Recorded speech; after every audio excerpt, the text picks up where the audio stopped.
Health Ministry considers suspension of Sputnik first dose due to shortage.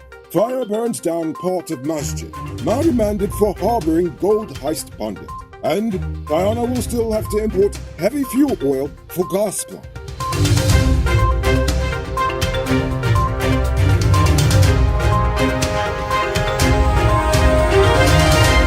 I am Noriko Bulford and welcome to tonight's edition of Uncut News. With well over 80,000 Guyanese expecting a second dose of the Russian-made Sputnik vaccine, the Health Ministry is now considering the suspension of the vaccine's first dose until the backlog of persons needing the second is cleared. Well, at least it's a consideration at this point, so they say. Some persons have been waiting for more than 3 months to access their second shots, even as the government is clamping down on the unvaccinated. According to the health minister, the vaccine manufacturer said that intervals between the two shots could be as long as 90 to 180 days, so they're okay. In other pandemic news, Maxwell Tom, the owner of local radio station 93.1 Real FM, died this afternoon of COVID. Tom was admitted to the ICU on Saturday. He established 93.1 FM in the early 2000s after almost a decade of selling mobile phones from his store Wireless Connections on Regent Street. He was also a popular person among the church folks for hosting his Gospel Flight radio program every morning. Tom is now the third media personality to have died of the virus, the others being Mila Henry and Mondale Smith.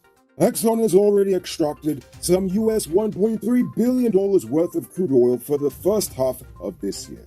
During this period, the government collected some $200 million at the average world market prices for the year. Since beginning extraction on December of 2019, Exxon has extracted approximately US $2.58 billion worth of crude oil. During that time, Guyana would have earned just over $436 million in royalties and entitlements under the profit-sharing agreement. The Ministry of Public Works recently awarded a contract for $2 million to a local company named Total Solutions to supply 2 additional air bridges for Chedijari. However, David Patterson recently came forward to declare that those numbers sound about as crooked as his eyesight. He has provided documents that indicate that the current ministry paid some US $350,000 more for 2 air bridges than the previous administration had paid for the same in 2018 at a cost of $1.6 million for the whole thing. The $350,000 difference is close to a 20% increase with no justification for the cost increase whatsoever. Are you one of the chosen few that benefits from duty-free? Good for you. Check out these amazing vehicles that just arrived at Best Buy Auto Sales. This 2016 Toyota Harrier Grand Sport Edition, this 2014 Range Rover Evoque, and this 2016 Lexus RX 200 are all on sale. They are all fully loaded and come with all modern features. Call or WhatsApp 662-0844 for more info, or visit their showrooms at Lot 171 Peter Road Street, Queenstown, or Lot 2 La Margie, and tell them Enrico sent you to get in on a sweet deal. This morning, a masjid in Sisters Village on the West Bank was gutted by a suspected electrical fire. The burnt section was a recently constructed extension to the building. At the time of the fire, classes were ongoing in a separate part of the structure. Fortunately, no one was injured in the blaze. The government is mad at Sherrod Duncan for, well, being Sherrod Duncan. Apparently, the Prime Minister and Minister Prasad are mad at him for his latest act of gutter politics online. Recently, Duncan shared a song on his Facebook page which called Priya Manikchan a wild hog that needs taming. While the government has released 2 statements calling it vile and sexist, Sherrod, however, seems unfazed by the condemnation, asking Dr. Vindhya Prasad to come onto his online program instead. Yesterday, 31-year-old newspaper vendor Hakeem Rajkumar was remanded for harboring Antonio Mirage, one of the men wanted in connection with last month's gold heist at Wollaston Enterprise. Rajkumar pleaded not guilty to the charge, but according to the prosecution, Rajkumar had admitted to police that he had harbored Mirage and even assisted him in the crime. He reportedly told detectives that he was paid 100,000 Guyana dollars to cut the gold into 3 pieces. Rajkumar was remanded to prison and will return to court on October 19, 2021. Don't miss the grand 30% off sale and get a free 1-month digital Prime bundle plan. Available at City Mall, Starbrook Square, Regent and Light Street, Massey Turgine, and Massey Providence. Shop early, limited stocks available. It's now time for today's Roma report.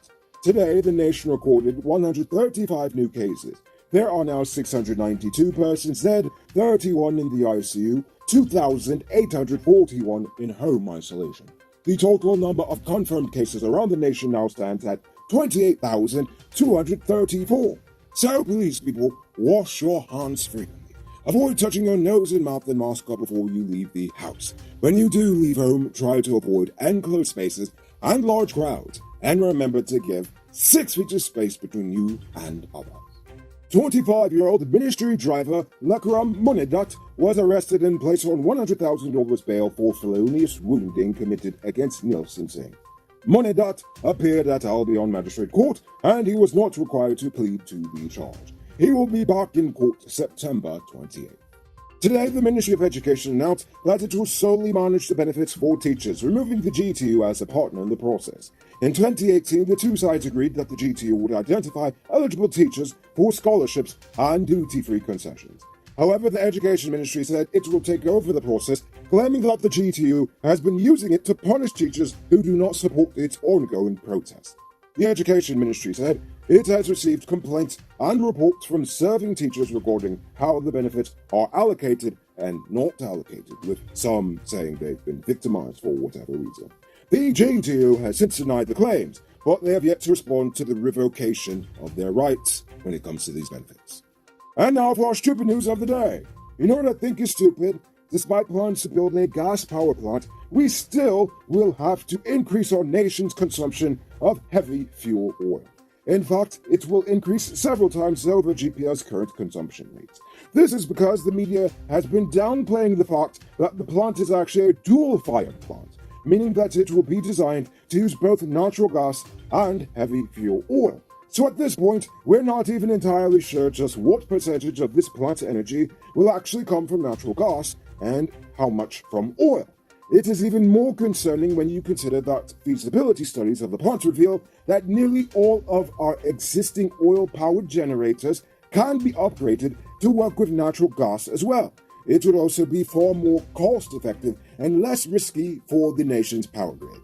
If this one facility is generating half of all the nation's electricity, then all it requires is just one downed power line or a generator fire, and boom, there goes the current for the whole system.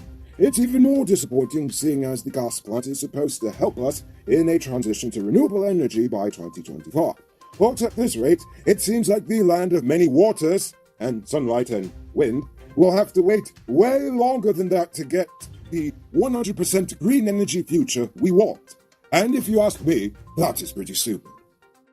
Hey, I'm interrupting this program to let you know that not all truck parts are created equal. Some does work hard without any problems for a long time, while others does make your truck broke down quick and got you running your pockets again. Get genuine high-quality parts from Powered Automotive truck spares and engine parts and extend the life of your repair. They're the authorized dealer in Guyana for Hammer USA products like brake valves, clutch discs, universal bearings, and others. Visit them at 1161 EE Eccles or call them on 697-0171. Powered Automotive, the #1 truck and engine parts store in Guyana. If you didn't know, well, now you know. Moving on to our Uncut News Views Poll question of the day. Every day we pose a question about current events in the nation, the region, the diaspora, and how you feel it relates to us. So, you give your responses in the comments and we'll read the best ones in the following episode. Yesterday's question was, what should they do with City Hall? Repair it, properly restore it, and make it a historical landmark, or scrap it altogether? Rachel Campbell said, I think they should restore it and make City Hall a historic landmark, not entirely a functional facility. Alvin Lovell said, they should repair the City Hall because that is one of the oldest buildings in Guyana. While Leon Moore Nature Experience says, the City Hall is a really beautiful building. It should be repaired like they did the St. George's Cathedral. The longer they take to fix it, the more difficult and dangerous the job will be, and it will definitely cost more. However, Andre Marx disagrees. He says the history died years ago when the government didn't see it as an important site. So the best thing would be to demolish the building and build a new, modernized one.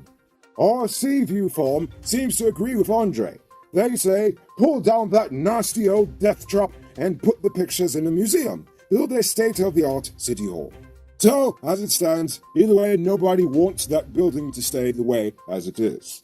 So for tonight's question, does the recent spike in COVID cases make you feel that it's time to change the current health protocols?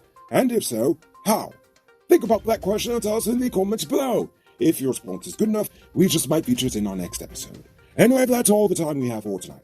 Check us out tomorrow for another. Until then, I'm Rico Bullford saying good night, folks. Hey, Uncut News viewers, thanks for watching. You can subscribe by clicking on this button over here, or click over there for more news. You can also drop a comment to let me know if you've made it to the end of the video. Goodbye for now.